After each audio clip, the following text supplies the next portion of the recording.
Shanti Nagar police station में एक गुना दाखिल हुआ था। गुना नंबर है 772/25 BNS 318-4 और 35। इसके साथ IT एक्ट लगा था। इसमें घटना ऐसी है कि अरबाज शेख नाम का एक लड़का है। उसको नौकरी लगाने के लिए कुछ लोगों ने उसके पास से बैंक के डॉक्यूमेंट और बैंक अकाउंट निकालने के लिए कुछ डॉक्यूमेंट लिए थे और बैंक अकाउंट निकाला था। उसमें उसने बैंक अकाउंट निकालने के बाद देखा कि वेट किया कुछ दिन, उसको नौकरी का कुछ कॉल नहीं आया।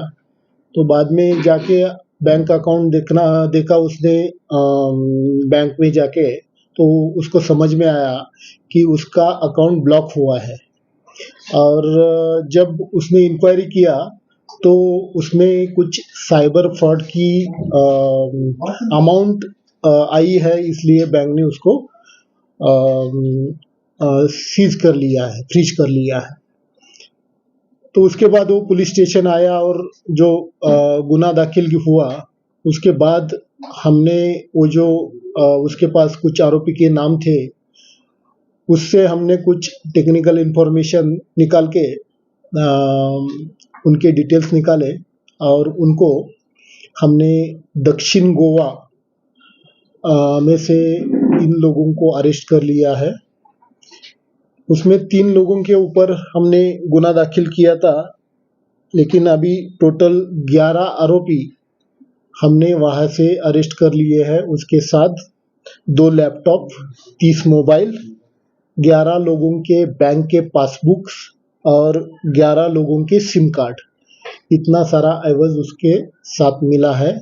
हमारे सिर्फ 3 लोगों ने गोवा से इतने सारे आरोपी पकड़ के लेके आए हैं। तो शांति नगर पुलिस के जो भी अधिकारी उसमें है, उनके नाम है पुलिस उप निरीक्षक सचिन कुचेकर, पुलिस कांस्टेबल दीपक सानप, पुलिस कांस्टेबल रोहित इंगले। ये 3 लोगों ने ये कामगिरी पूरी की है और इसके लिए उनको पुलिस विभाग की तरफ से अच्छा रिवॉर्ड भी दिया जाएगा। और इसके बाद जितने भी लोगों के साथ ऐसी घटना हुई है भिवंडी में, उनका भी हम उनको भी सर्च कर रहे हैं और उनको भी इस गुने के बारे में इंफॉर्मेशन देके अगर उनका कुछ डॉक्यूमेंट्स अगर लिया गया है और उसमें कुछ गुनहगारी कृत्य हुए हैं तो और भी गुने दाखिल करने की तजवीज़ रखी है।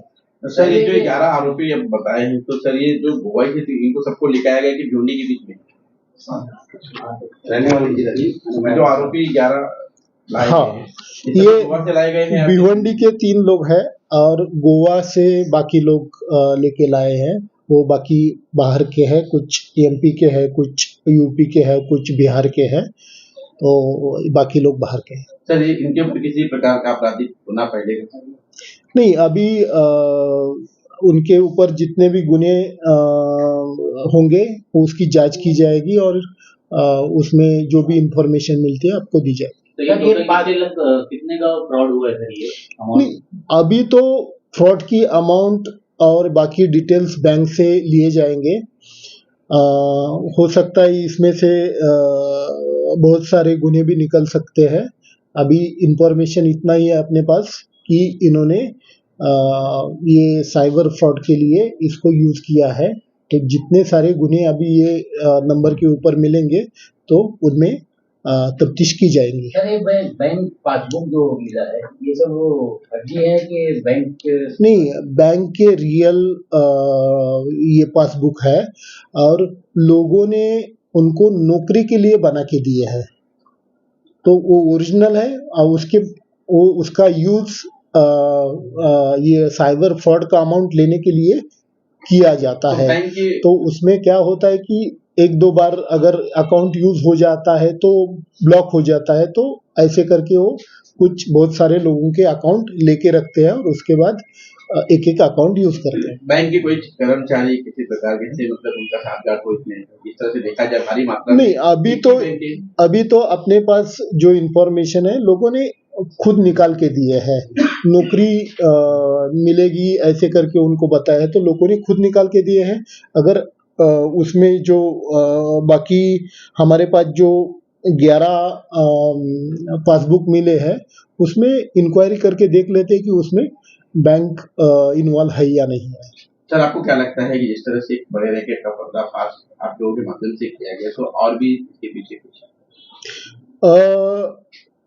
हो सकता है, अभी तफ्तीश है, उसके बाद जो भी उसमें से बाहर निकलेगा आपको बता दिया जाएगा। एक मिनट सर, क्या कहेंगे जिस तरह से देखा जाए साइबर जो है काफी तेजी से देखा जा रहा है, लोगों को फंसाया जा रहा है, साइबर क्राइम जो है काफी बढ़ता हुआ दिखाई दे रहा है। ऐसे में जनता से क्या मैसेज देना चाहिए, क्या अपील करना चाहिए?